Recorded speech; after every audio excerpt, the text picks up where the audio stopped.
Convido a abrir sua Bíblia, a segunda carta de Paulo a Timóteo, capítulo 3, versículos 16 e 17. O texto diz assim: toda a Escritura é divinamente inspirada e proveitosa para ensinar, para repreender, para corrigir, para instruir em justiça, a fim de que o homem de Deus tenha capacidade e pleno preparo para realizar toda boa obra.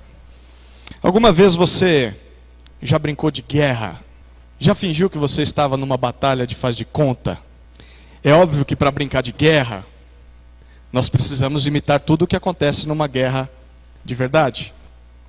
Então, cada soldado tem que saber em que lado está da batalha.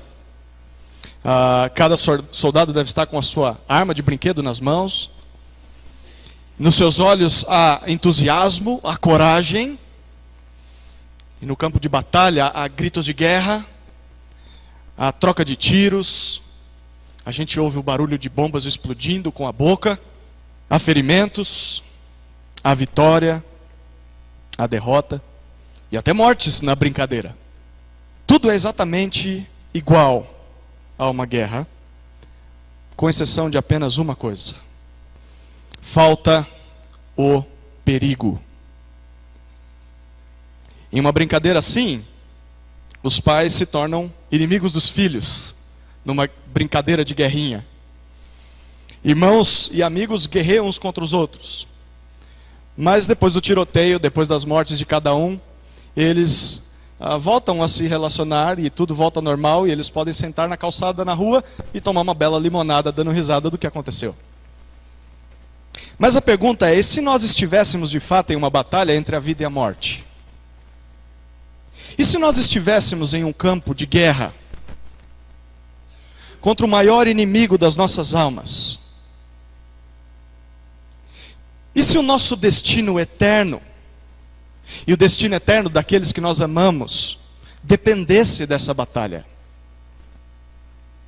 Será que nós sentaríamos ao final do dia e tomaríamos uma limonada com o nosso inimigo?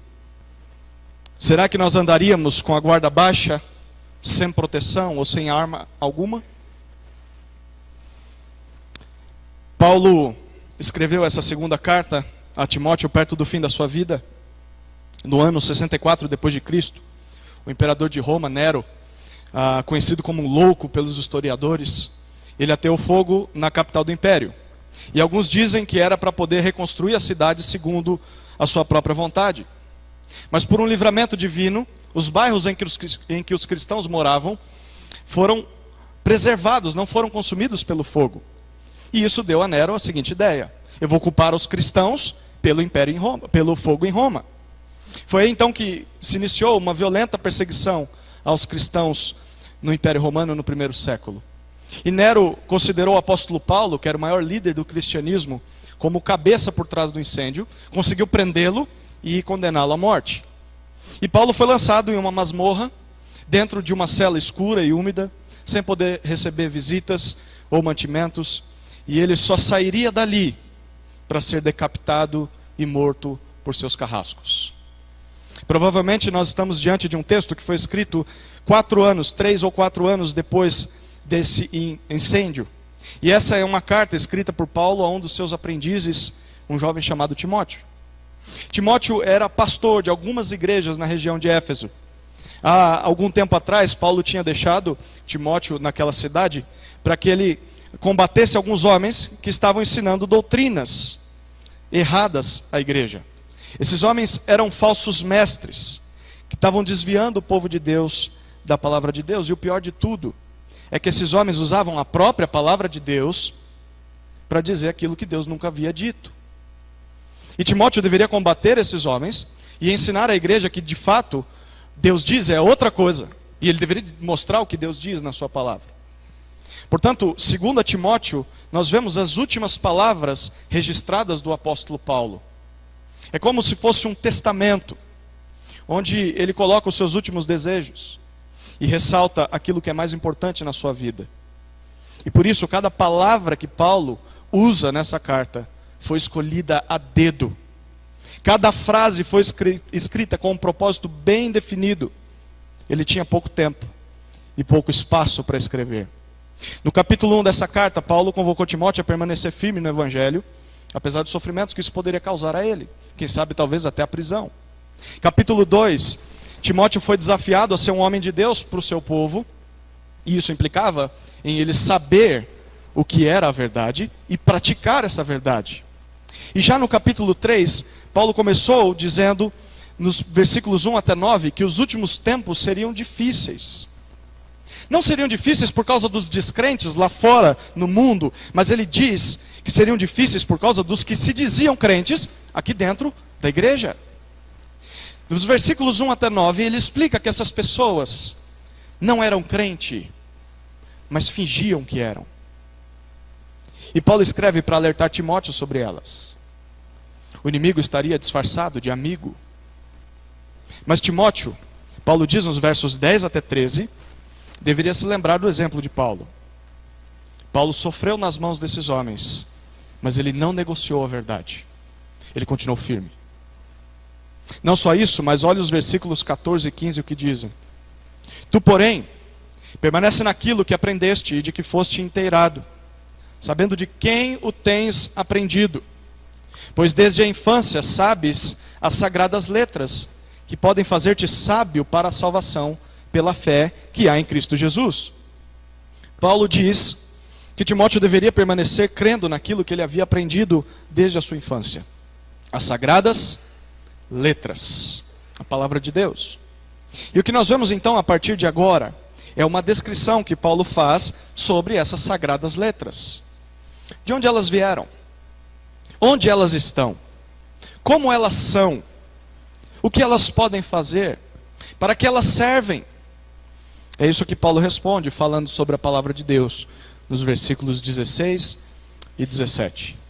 Primeiro ele fala sobre a identidade da palavra de Deus, o que ela é, no versículo 16. Depois ele fala sobre a sua utilidade, ainda no versículo 16, para que ela serve. E no versículo 17, que vai ser a nossa conclusão, ele fala sobre a sua finalidade, por que ela foi dada, com que propósito. Primeiro vamos olhar para a identidade da palavra de Deus. Olha o começo do versículo 16.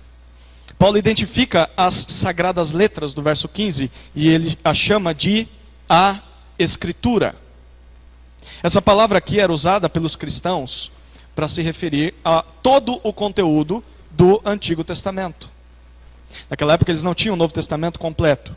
Então, quando ele fala Escritura, é cada parte de Gênesis a Malaquias.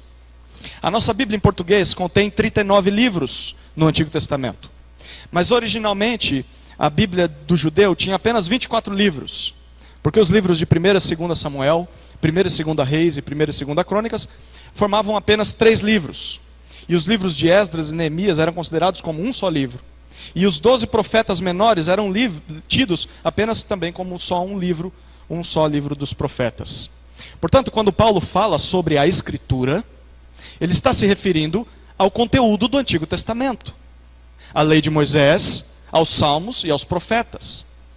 Todos esses, ele diz, eram considerados a palavra de Deus. Mas perceba que ele quer se referir a toda a Escritura. Isso significa que ele está falando da palavra de Deus em todas as suas partes. É claro que naquela época ele só tinha o Antigo Testamento e partes do Novo Testamento, que ainda estava sendo escrito. Mas do modo com que Paulo escreveu essas palavras, ele está abrindo brecha para colocarmos todo o resto do Novo Testamento nesse pacote que ainda seria escrito. Paulo identifica 2 adjetivos, 2 qualidades da Escritura, da palavra de Deus escrita. A primeira qualidade, no versículo 16, é que ela é divinamente inspirada, ou inspirada por Deus. A palavra inspirada significa literalmente respirada, soprada por Deus. É como se ele estivesse dizendo que a palavra é o hálito de Deus, algo que saiu da própria boca do Senhor.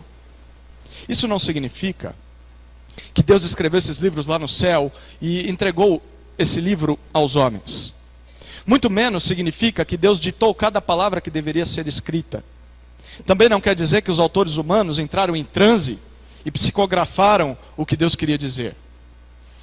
Dizer que a Bíblia é inspirada por Deus traz mais a ideia de que ele supervisionou os autores humanos da Bíblia, usando suas próprias personalidades e estilos, para produzirem e registrarem, sem erros, a sua revelação ao homem nas palavras dos manuscritos originais. Que frase comprida, né? Nós vamos em partes, vamos pensar isso com calma. Eu vou dividir essa frase que eu falei em 4 partes. Primeiro, dizer que a Bíblia é inspirada por Deus significa que Deus supervisionou os autores humanos da Bíblia. Sim, a Bíblia foi escrita por homens, mas homens que foram conduzidos como um tipo de GPS interno pelo Espírito Santo. Internamente, Deus dirigiu esses homens a escreverem o que ele queria dizer. Segunda parte da nossa frase. A inspiração significa que Deus usou as suas próprias personalidades e estilos. Cada autor tinha o seu modo de pensar, tinha o seu modo de viver, o seu modo de escrever. E Deus respeitou isso. Deus não precisou ditar nada a eles. Algumas partes ele ditou, mas a grande maioria não. Deus simplesmente usou as diferentes capacidades desses homens para escreverem as suas palavras em diversos tipos de estilos. Por isso que nós temos poesia, carta, sabedoria, tantos gêneros diferentes na Bíblia. Deus respeitou os homens com as suas personalidades e estilos e usou isso. Terceira parte da nossa definição de inspiração é que esses autores reproduziram e registraram a revelação de Deus. Pense um pouco. Se Deus supervisionava cada palavra que era escrita, então os autores humanos escreveram a revelação de Deus aos homens. Quer eles estivessem escrevendo algo novo, talvez descrevendo o que eles estavam vendo, como é o Apocalipse, por exemplo, ou registrando o que havia acontecido no passado, como Moisés que contou a história de Israel. Deus estava usando eles para registrar a sua revelação. Por isso, mesmo que eles não soubessem, o que eles escreviam estava sendo inspirado por Deus. Quarta parte da nossa definição de inspiração é que essa revelação não contém erros em seus manuscritos originais. Esses homens, talvez você já saiba, não falavam português. Deus chamou esses homens de diferentes culturas. E eles falavam pelo menos 3 línguas diferentes: hebraico, aramaico e grego. Deus fez com que esses homens escrevessem as palavras de Deus nas suas próprias línguas. Por isso que nós lemos nas nossas Bíblias hoje, não passa de uma tradução do que foi escrito em outra língua. E durante a história da igreja, grandes homens de Deus, muito inteligentes e capazes, eles têm se esforçado por traduzir as palavras de Deus da forma mais exata possível, sem perder o seu significado. E nós temos hoje um belo trabalho em nossas mãos. Então, nós podemos confiar que a tradução que nós temos hoje está quase tão exata quanto na língua em que ela foi escrita. Essa é a definição de inspiração. Esses livros inspirados por Deus foram preservados pelo povo de Deus durante a história. Mas é claro, muitas pessoas alegaram que os seus escritos, ou de alguém próximo a elas, era também inspirado por Deus. Quem não gostaria, né? De ter a sua carta, que foi escrita para alguém, ser inspirada por Deus. Foi aí que surgiu o cânon das Escrituras. Cânon vem de uma palavra grega que significa régua. Por isso, o cânon passou a ser entendido como a régua de medir, o padrão pelo qual se avaliava algo. Então, ao longo da história, a igreja cristã avaliou os livros que faziam parte ou não do cânon da Escritura. Ou seja, a igreja simplesmente reconhecia os livros que Deus havia inspirado e rejeitava aqueles livros que não eram inspirados por Deus. Mas aí a pergunta é como eles sabiam se o livro era inspirado ou não? A resposta é que eles avaliavam isso com base em alguns critérios. Primeiro, eles olhavam para o seu autor. Esse autor é um apóstolo? É um profeta reconhecido? Ou é alguém autorizado por esse profeta ou apóstolo? Segundo critério, eles olhavam para o conteúdo teológico desse livro. Se não tivesse nenhuma doutrina estranha, ao contrário ao resto da Escritura. Terceiro critério, eles olhavam para a aceitação da igreja na história. Se os primeiros cristãos aceitaram esse livro como inspirado ou não. Então não é que a igreja fazia o seguinte: a partir de agora esse livro vai se tornar inspirado porque a gente decidiu que ele é inspirado. Como aconteceu com a igreja católica romana. que reconheceu livros que a igreja nunca reconheceu como inspirados, mas porque defendia suas práticas. Práticas de batismo de crianças salva crianças e tantas outras. Práticas, por exemplo, como doutrinas como o purgatório. Isso nunca esteve na Escritura, mas haviam livros que diziam. Para defender a prática deles, eles disseram, então esse livro é inspirado. A igreja cristã nunca fez isso. A igreja que permaneceu na palavra de Deus não falava, a partir de agora esse livro é inspirado. Ela dizia, bom, esse livro, ele tem harmonia com o que Deus diz nos outros livros inspirados. Então esse livro parece ter sido inspirado por Deus. O livro já era inspirado. A igreja simplesmente reconhecia a inspiração daquele livro. Essa é a primeira qualidade da Escritura. Ela é divinamente inspirada. Mas ainda no versículo 16, na primeira parte, Paulo dá a segunda qualidade da Escritura. Ele diz, ela é proveitosa, ou ela é útil. E aqui está o resultado da Bíblia ser inspirada, ou ser soprada por Deus. Ela é proveitosa, ela é útil.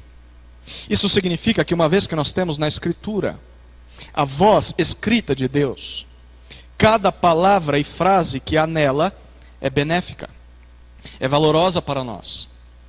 Em outras palavras, a Escritura contém a perfeita norma de uma vida saudável e feliz.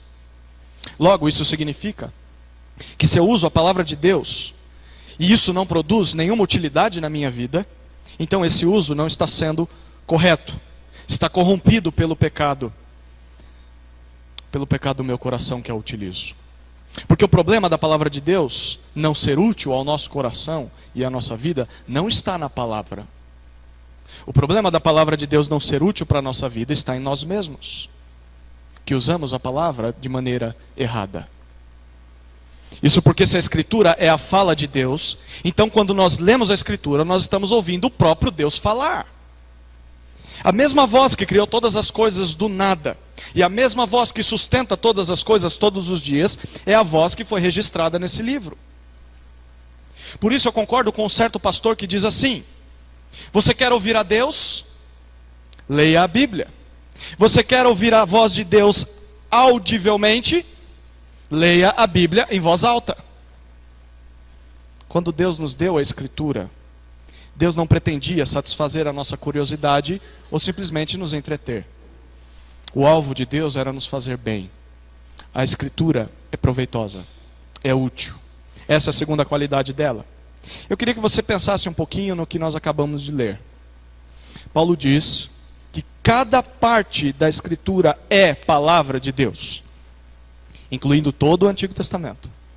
Pense em todas as narrativas. Passe pelas profecias, passe pelas citações, pelas cartas, pelas poesias e chegue até as leis, chegue até as genealogias. Cada ideia, cada palavra, cada frase que está ali, está porque Deus achou por bem colocá-las ali. E aqui está o princípio que coloca o cristianismo em diferença de todas as demais religiões. Nós sabemos que Deus falou a nós por meio dos seus profetas. Os profetas do cristianismo não falaram por si sós. Eles simplesmente reagiram ao mover do Espírito Santo dentro deles e escreveram o que Deus queria que eles escrevessem. Pense um pouco nisso. A Escritura foi escrita por mais de 40 autores, de culturas, línguas e épocas diferentes, dentro de um espaço de 1500 anos. Para todos os autores falarem a mesma coisa, sem discordar em um só ponto, só sendo inspirada por Deus. Isso significa então que a Bíblia é a palavra de Deus. Ela mesma se diz inspirada por Deus. Foi isso que você leu nesse texto. Então, isso significa que você não pode se aproximar da palavra sem acreditar nisso. Você aceita isso pela fé. A mesma fé que você deposita no Deus Criador do universo. Você crê que o Deus que criou todas as coisas do nada decidiu se comunicar com você por meio de um livro. Um livro que Ele inspirou. Porque se você não fizer isso, ela nunca será proveitosa para a sua vida. Na verdade, se você duvidar da inspiração da Escritura, ela será inútil para você. Ela não vai passar de um livro como qualquer outro livro. Ela não vai ser diferente dos demais livros das outras religiões. Por isso, o modo apropriado de se aproximar da Bíblia é crendo que Deus inspirou cada uma de suas sentenças. É ter noção de que ali, e somente ali, nós vamos ouvir a voz de Deus nesse mundo. Nós devemos dar à palavra de Deus a mesma reverência e obediência que nós damos a Deus. Essa é a identidade da palavra de Deus. A segunda parte do nosso tempo nessa noite é falar a respeito da utilidade da palavra de Deus. Ainda no versículo 16, na segunda parte dele, perceba alguns detalhes. Pense aqui, se a Escritura é proveitosa, ela é útil, então para quê? Para que serve a palavra de Deus? A partir de agora, Paulo nos apresenta 4 palavrinhas que descrevem o que a Escritura pode fazer nas nossas vidas. E você vai reparar que esses termos que ele cita se dividem em 2 categorias diferentes. Cada uma dessas categorias nos apresenta um aspecto positivo e um aspecto negativo. Em resumo, Paulo diz que a Escritura é capaz de, primeiro, nos dar instrução doutrinária. Ou seja, aumentar o nosso conhecimento, o nosso saber. Mas em segundo lugar, ele vai dizer que a Escritura é útil, é capaz de nos dar instrução ética ou prática. Isto é, ela nos mostra como nós devemos viver, o que devemos fazer. Então, em primeiro lugar, a Escritura é proveitosa para nos instruir naquilo que nós devemos saber. Isso abrange as 2 primeiras palavrinhas: ensinar e repreender. A palavra ensinar que você vê no versículo 16 é a tradução de uma palavra grega que traz a ideia de apresentar verdades essenciais a pessoas que não as saberiam de outra forma se não fossem ensinadas a elas. Ou seja, ensinar significa que se ninguém ensinasse essa pessoa sobre aquele assunto específico, ela nunca aprenderia aquilo. Em nenhum outro lugar. Dentro da ideia do texto, é como se Paulo estivesse dizendo assim: a Escritura é a única capaz de dizer aos homens quem Deus é e como Ele age. Sem ela, o ser humano nunca saberia algo exato sobre a pessoa de Deus. Se não fosse ela, você nunca descobriria. Por natureza, nós não sabemos ao certo sobre Deus. Nós temos ideias, nós temos pensamentos, nós até fazemos teologia. Até um ateu é um teólogo, porque ele pensa sobre Deus, um Deus que ele diz que não existe. Nós fazemos teologia, mas nada disso nos garante que de fato Deus é como nós pensamos que Ele é. Muitas pessoas acreditam em um Deus que elas mesmas criaram em suas mentes. E aí elas chegam a dizer o seguinte: mas o Deus que eu acredito nunca faria isso. O Deus que eu sirvo não é assim como você está dizendo. Mas Paulo nos diz que nós só teremos uma noção exata do que Deus é, do que Deus faz e do que Deus gosta, se nós estudarmos a Escritura. A Escritura nos ensina quem Deus é. Ela nos mostra o que é verdadeiro sobre Deus.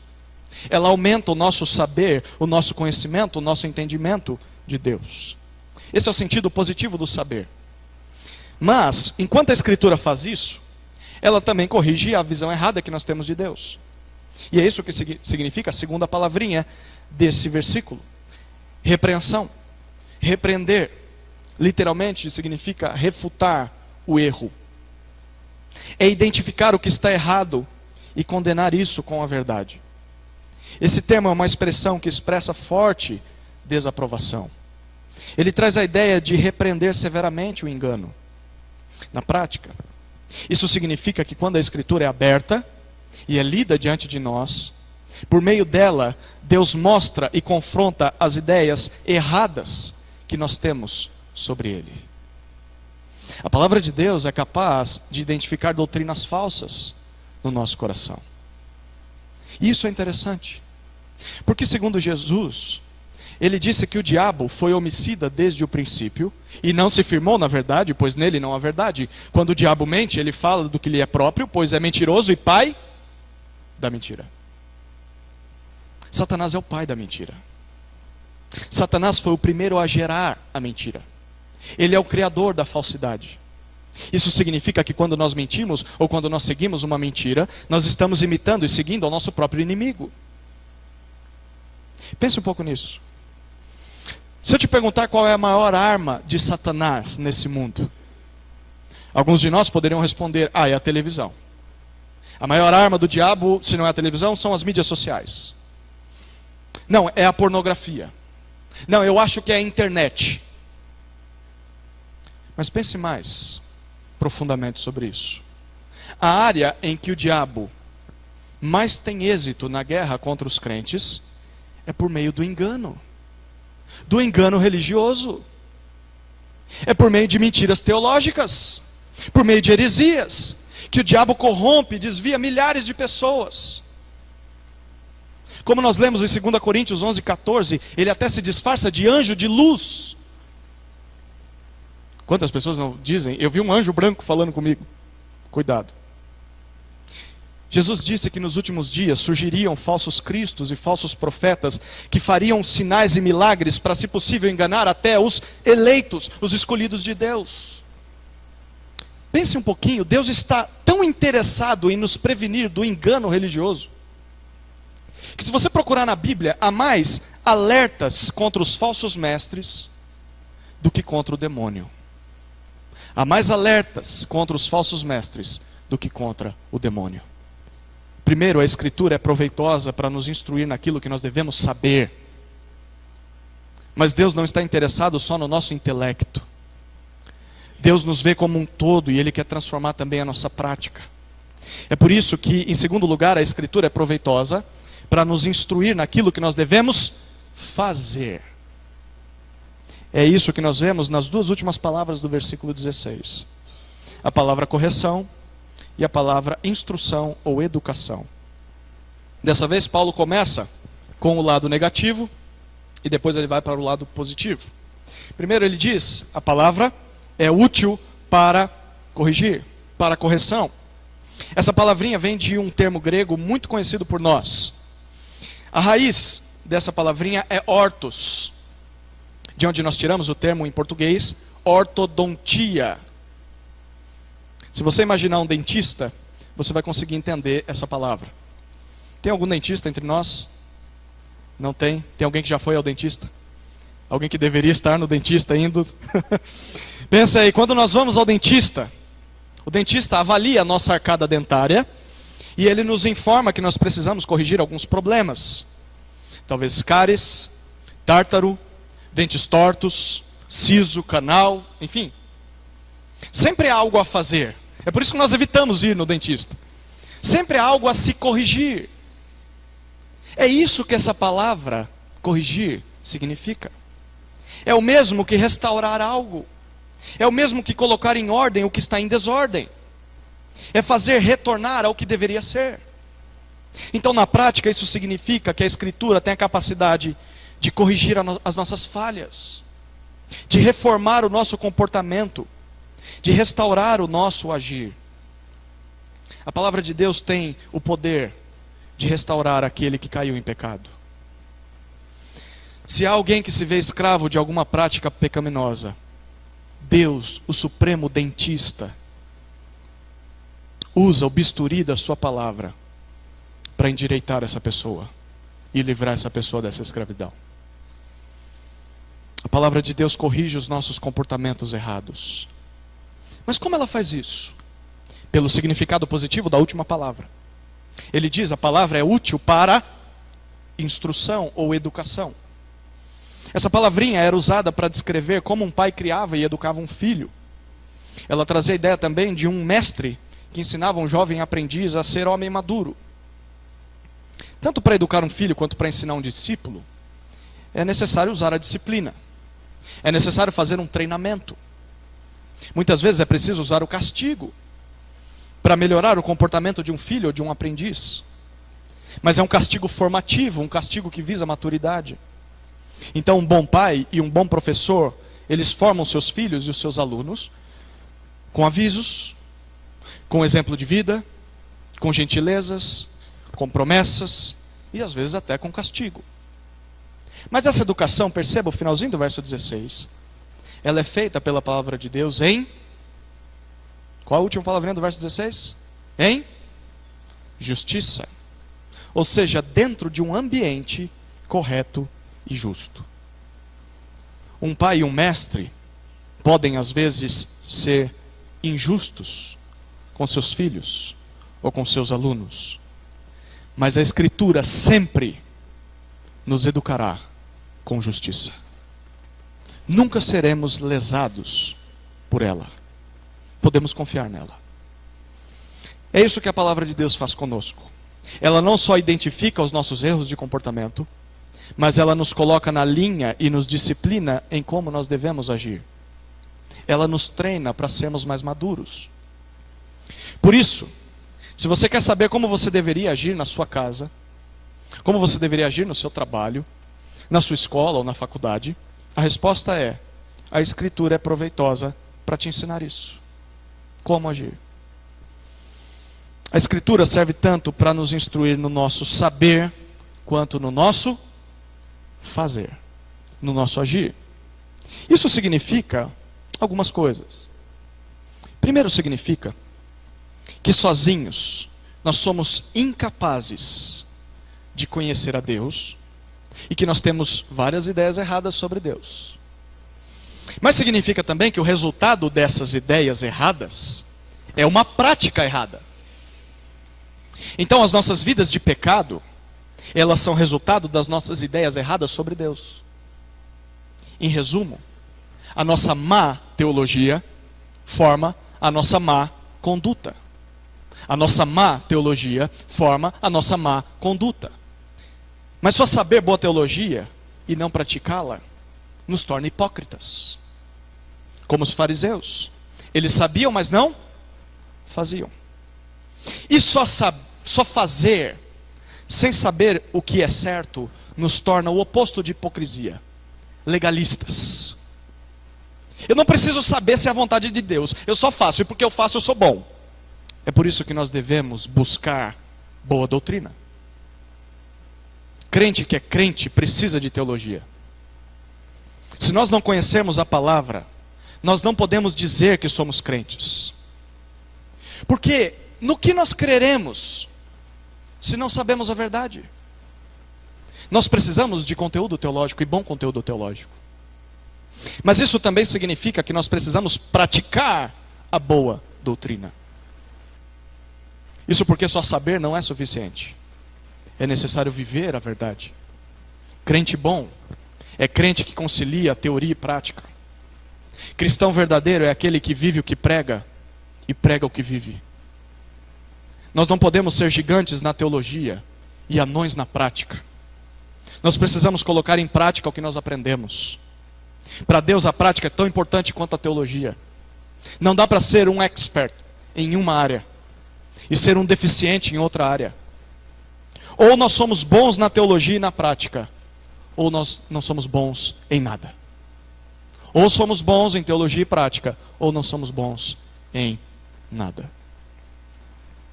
Eu queria te desafiar, principalmente pai, a pensar nisso por um instante. Se eu perguntasse aos pais aqui presentes, qual alvo que vocês têm para seus filhos? Provavelmente a maioria diria, é melhorar o seu comportamento. Que ele seja mais educado, que ele seja honesto, que o meu filho ou minha filha saibam se comportar, tenha respeito, seja uma pessoa sábia, madura, enfim. Tudo isso é justo e é honesto. Mas segundo esse texto, como isso pode acontecer? Como podemos mudar o comportamento de alguém? Só se primeiro ele for instruído. E não sobre qualquer coisa, mas sobre Deus. E não em qualquer lugar, mas na Escritura. Isso significa que se você, pai e mãe, não repreender as ideias erradas que seu filho tem sobre Deus com a Escritura, E se você não mostrar a ele quem de fato Deus é, com a Escritura, o seu filho nunca vai sentir a necessidade de mudar o seu comportamento de uma maneira sincera. Ele só vai fazer as coisas porque você manda. O que muda o comportamento de alguém é saber o que Deus pensa sobre aquilo. E saber o que Deus espera que a pessoa faça. A santidade só vem depois de conhecer a Deus. E o conhecimento de Deus gera temor a Ele. É isso que Provérbios 1,7 diz. O temor do Senhor é o princípio da sabedoria. Se a pessoa não conhece a Deus, ela não poderá temê-lo. E se a pessoa não temer a Deus, ela nunca será sábia. Ela só vai repetir comandos. Mas ela não vai fazer aquilo porque ela quer, mas faz porque os pais obrigam ela a fazer. Nós não podemos cobrar prática sem antes apresentar a teoria. E se nós tentarmos apenas mudar o comportamento das pessoas e dos nossos filhos, sem apresentar para eles a palavra antes, nós estaremos apenas criando pessoas legalistas, que cumprem regras. Mas aqui entra um ponto difícil. Como um pai pode ensinar seu filho com a palavra, se ele mesmo não a conhece? Como ele pode cobrar mudança de comportamento, se ele mesmo está todo torto? Aqueles de nós que são pais, professores, evangelistas, nós precisamos confiar na palavra de Deus. Só ela é útil para formar o nosso saber e o nosso fazer. Por isso, preguem a palavra para si mesmos. E preguem a palavra para os seus filhos, para os seus alunos, para os seus amigos, para os seus vizinhos, para os seus familiares. Essa é a utilidade da palavra de Deus. Mas o versículo 17, na nossa conclusão, apresenta a finalidade da Escritura. Olha o que o versículo 17 diz. A fim de que o homem de Deus tenha capacidade e pleno preparo para realizar toda boa obra. Aqui Paulo fala sobre o propósito da Escritura. Qual é o alvo da palavra de Deus? Se a Bíblia é inspirada por Deus, e por isso ela é útil para formar o nosso saber e fazer, ela é tudo isso, o versículo 17 diz, a fim de que o homem de Deus tenha capacidade, seja perfeito, seja apto.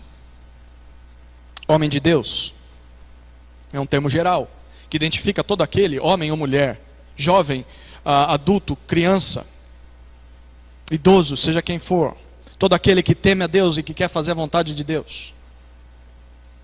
Ser capaz ou ser perfeito significa ser qualificado, ser eficiente, competente em algo. É como se Paulo estivesse dizendo que a Escritura, e somente ela, pode equipar uma pessoa de modo suficiente para que essa pessoa possa servir a Deus corretamente. Esse serviço a Deus é identificado no final do verso como toda boa obra. A ideia aqui é de atividades ou tarefas que sejam proveitosas, que sejam valorosas. Mas a pergunta, quais são essas boas obras? Pense aqui. Se por natureza nós somos incapazes de saber as coisas sobre Deus, e por isso nós não conseguimos fazer as coisas certas, então as obras boas nada mais são do que o fazer, o que o saber da palavra de Deus produz em nós. Em outras palavras, boas obras são todas as coisas que a Escritura nos ensina a fazer. Mas como o homem de Deus pode ser capacitado para toda boa obra? Perceba o meio desse versículo. Ele diz que é através do pleno preparo, ou por ser perfeitamente habilitado. Essa expressão é a tradução de um só verbo na língua grega, que traz a ideia de alguém estar sendo preparado, estar sendo equipado, estar sendo finalizado.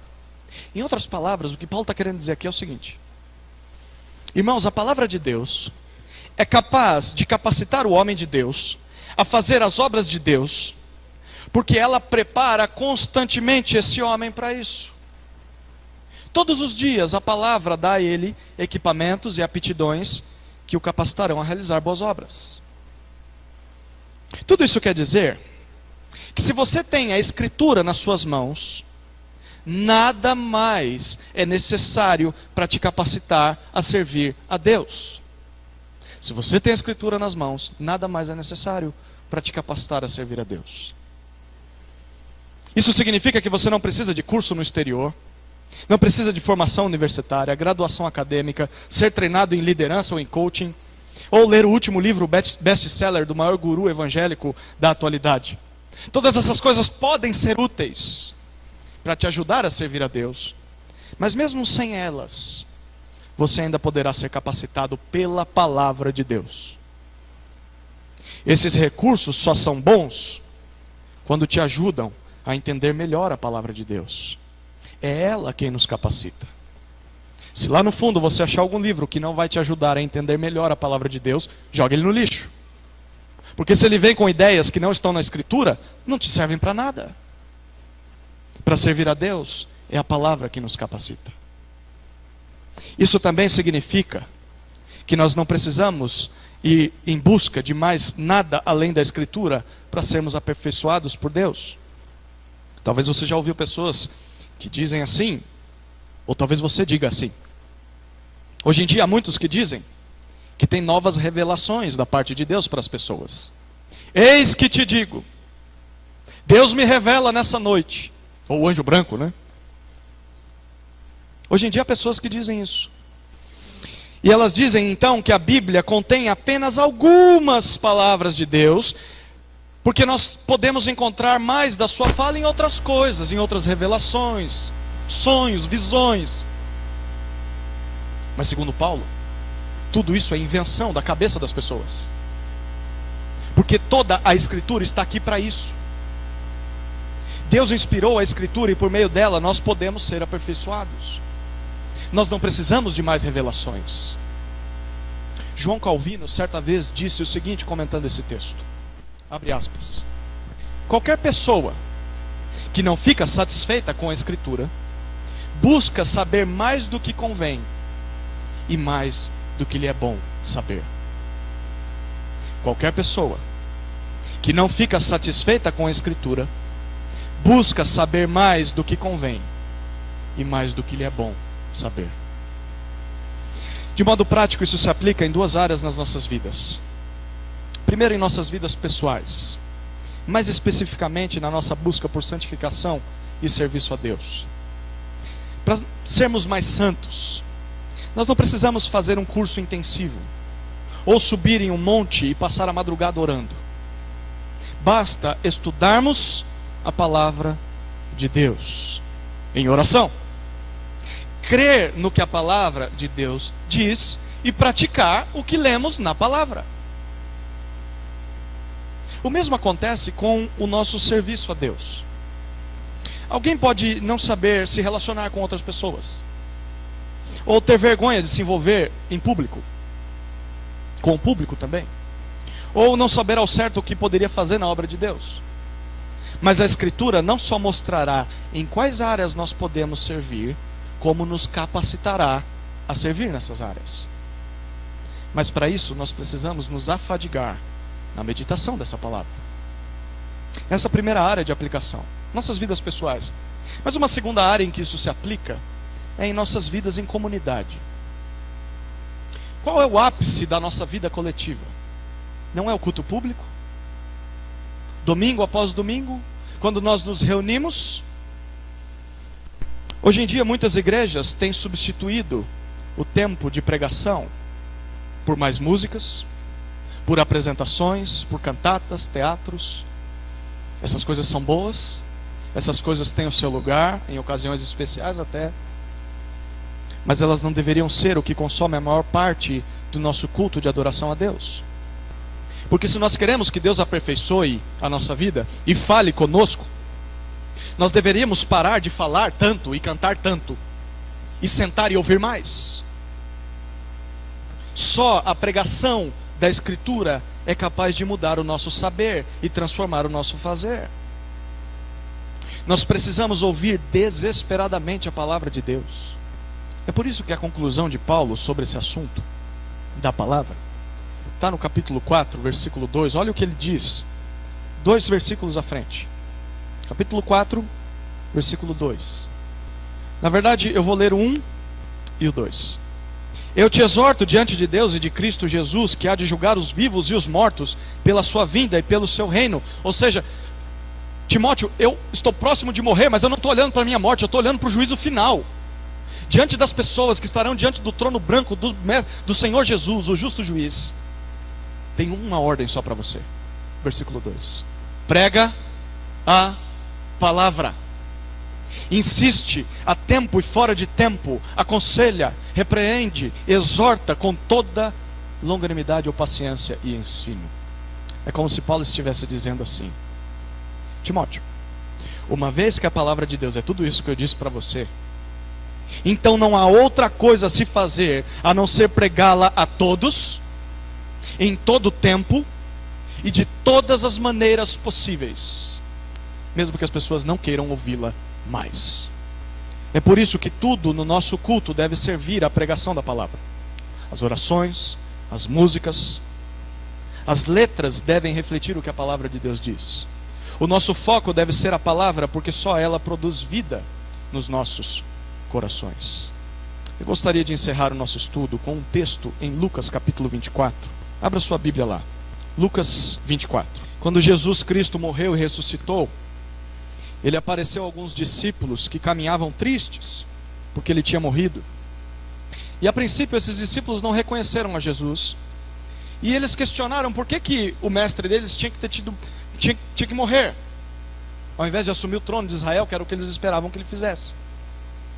E aí lá no versículo 25 do capítulo 24, até o versículo 27, Jesus fala para eles o seguinte: ó tolos, que demorais a crer no coração em tudo o que os profetas disseram.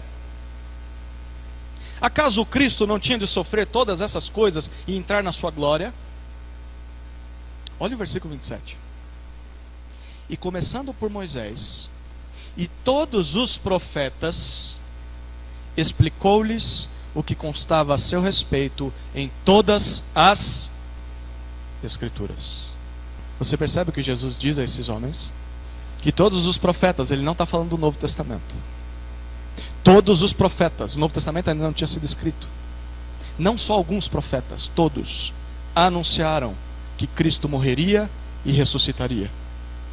E Jesus provou isso àqueles homens, explicando eles desde Moisés. Qual é o primeiro livro de Moisés? Gênesis. Até o último dos profetas. Qual é o último dos profetas? Malaquias. E Jesus explicou o que as Escrituras diziam ao seu respeito. Isso significa que todo o Antigo Testamento fala de Cristo. Hoje em dia tem pessoas que falam: não, o Deus do Antigo Testamento é um Deus mau, o Deus do Novo Testamento é o Deus do amor, vamos ficar só com o Novo Testamento. Se você ficar só com o Novo Testamento, você fica com nada, porque o Evangelho ele é anunciado no Antigo Testamento.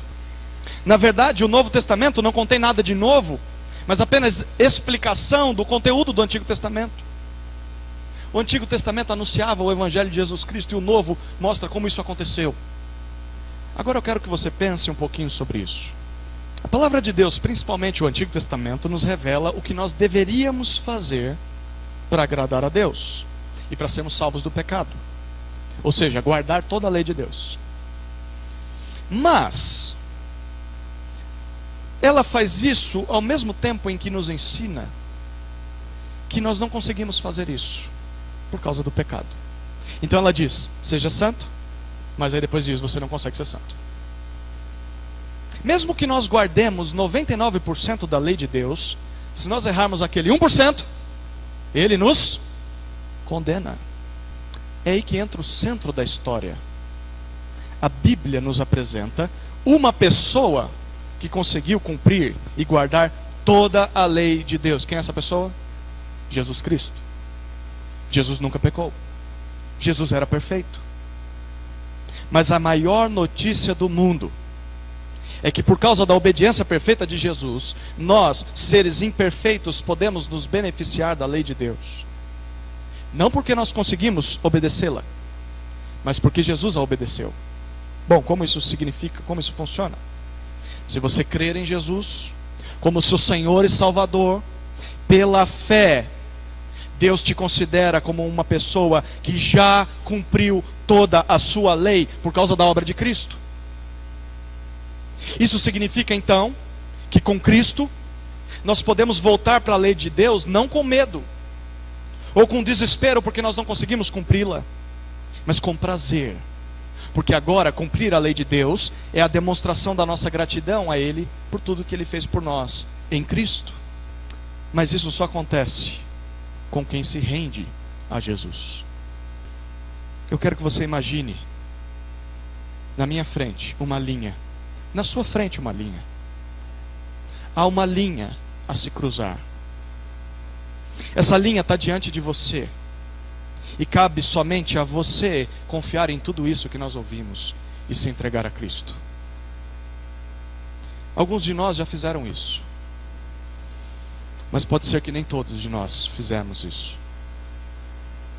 E se isso não foi feito, eu quero que você saia por essa porta lembrando, se você não cruzar a linha, se você não se render a Cristo, a palavra de Deus nunca poderá ser útil para a sua vida. Você precisa cruzar a linha. Lembra que eu falei sobre brincar de guerrinha? Lembra qual a diferença para uma guerra de verdade? O perigo de morte. Na brincadeira não temos o perigo de morte. Mas se nós estivéssemos mesmo em guerra, nós não faríamos disso uma brincadeira. Assim é como brincar de cristianismo. É imitar a vida cristã de tal modo que tudo parece ser de verdade. Você põe a roupa de ver Deus, você vai no domingo de manhã, você canta, bate palma, se ajoelha, chora, ora. Aí você volta à noite e faz as mesmas coisas. Mas você só está imitando a vida cristã. Porque no dia a dia, você não é isso aqui que você é aqui. Brincar de cristianismo é um perigo. Porque falta uma coisa: considerar o perigo. A sua alma está em jogo. A sua eternidade está no fim da linha. Céu ou inferno é o seu destino final. A Escritura está aqui para te mostrar o caminho da salvação e te aperfeiçoar para servir a Deus. Não brinque com a Escritura se de fato você não estiver disposto a seguir a Cristo. Não finja ser o que você não é, porque essa arma será a sua condenação no último dia. A mesma Bíblia que você traz debaixo do braço, mesmo não tendo se rendido a Cristo, vai ser a mesma Bíblia que vai te condenar no último dia. Decida hoje entre a vida e a morte, e entre para o lado certo nessa guerra, o lado de Cristo.